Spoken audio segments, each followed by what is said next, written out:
Party. और विगत अभी चुनाव में आपने देखा होगा कि एक हेलीकॉप्टर था मात्र हमारे नेता माननीय श्री तेजस्वी प्रसाद यादव जी के पास, और उनके ऊपर 100 हेलीकॉप्टर चल रहा था, तो एक हेलीकॉप्टर भारी था, पानी पिला के रख दिया था तेजस्वी प्रसाद यादव जी ने इन लोगों को। तब से नितिन नवीन जी राष्ट्रीय अध्यक्ष बने बीजेपी के, जो जब से पलायन कर गए बांकीपुर से, तो मुड़ के नहीं देखा बांकीपुर की। देखिए एक माहौल बनाया जाता है कि उसका गढ़ है, ये उसका गढ़ है। तो कह रहे कुत्ता बिल्ली को भी अगर चुनाव नहीं, यहाँ पे तो गढ़ है, यहाँ सम्राट चौधरी का भी नहीं था। तो देखे कि भाजपा ने क्या गेम खेल गया। इस बार बांकीपुर विधानसभा में परिवर्तन होगा। इस बार रेखा गुप्ता महागठबंधन की जो कैंडिडेट है जीत कर आएगी। लड़ाई ही नहीं है, रेखा गुप्ता जीत रहे। 40 साल बनाम 4 साल होगा, और हमारी कैंडिडेट महिला कैंडिडेट है, पढ़ी लिखी कैंडिडेट है, और वो जीत करके इस बार आएंगे। तीसरा कैंडिडेट भी है प्रशांत किशोर।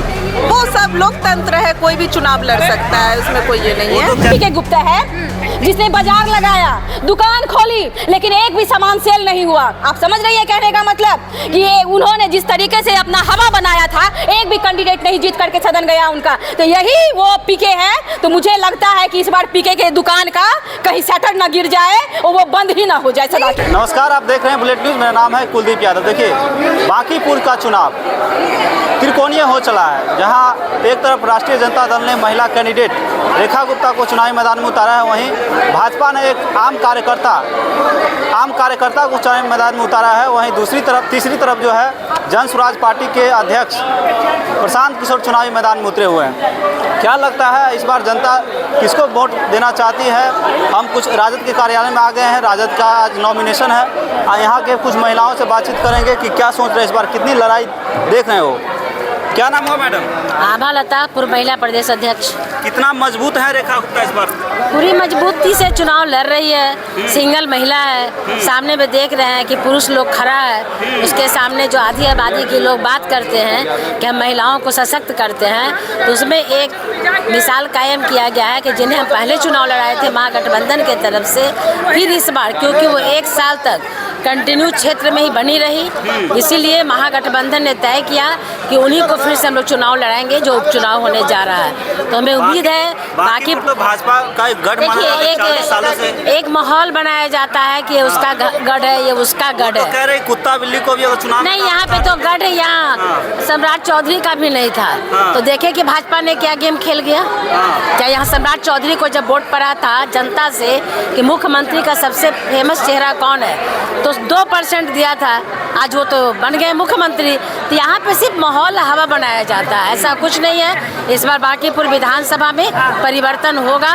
इस बार रेखा गुप्ता महागठबंधन की जो कैंडिडेट है जीत कर आएगी। बांकीपुर की आधी आबादी रेखा गुप्ता के साथ, बिल्कुल आधी आबादी भी, और उनके साथ जो आधी आबादी को आवाज़ को बुलंद करते हैं हमारे पुरुष साथी, वो भी साथ देंगे, और हमें उम्मीद है कि वो जीत कर इस बार आएगी। क्या लगता है मैडम इस बार कितनी लड़ाई आप लोग?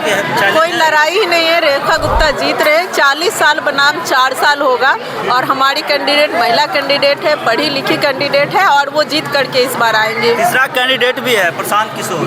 वो सब लोकतंत्र है, कोई भी चुनाव लड़ सकता है, उसमें कोई ये नहीं है। वो तो कह रहे हैं इस बार राजद कोई लड़ाई में नहीं आएगी इस बार।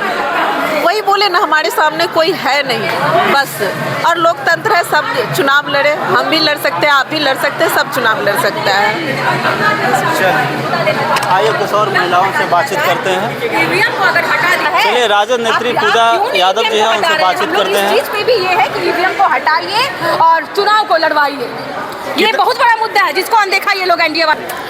कुछ लड़ाई नहीं है राष्ट्रीय जनता दल के साथ, कभी कोई लड़ाई हम लोगों को देखिए, हम लोग मैदान में दमखम के साथ आते हैं, हर चुनाव को हम लोग लड़ते हैं, ठीक है। और लड़ाई ना डरने वाले हैं ना झुकने वाले हैं। हमारा पार्टी राष्ट्रीय जनता दल हमेशा से लड़ने वाला रहा है, और लड़ते रहे हैं और लड़ते रहेंगे।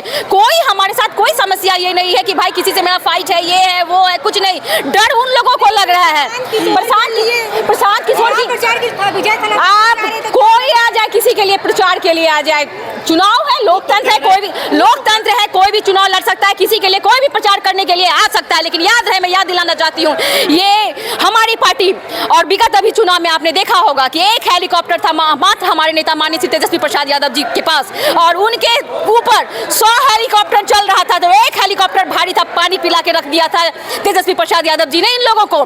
तो किसी को भी वो उतारे, उससे कोई हम लोगों को ये नहीं। राष्ट्रीय जनता दल का एक एक कार्यकर्ता मजबूती से चुनाव को लड़ेगा। फील्ड पे हम लोग भी उतर रहे हैं, उतरे ही हैं। और रेखा जी लगातार जब से नवीन जी राष्ट्रीय अध्यक्ष बने बीजेपी के, जो जब से पलायन कर गए बांकीपुर से, तो मुड़ के नहीं देखा बांकीपुर की जनता को।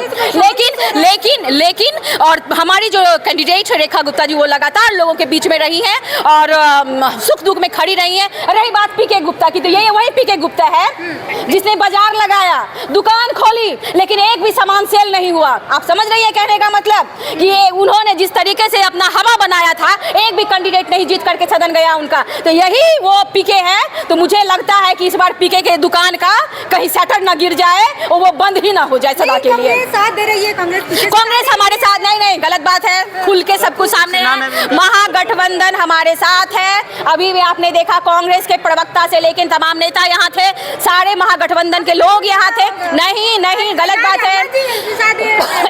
बात है। कांग्रेस हमारे साथ है, समर्थन हम लोगों को दे चुकी है। उन्होंने किसी कैंडिडेट को खड़ा नहीं किया है और दमखम से हम लोग चुनाव लड़ रहे हैं और जीतेंगे भी।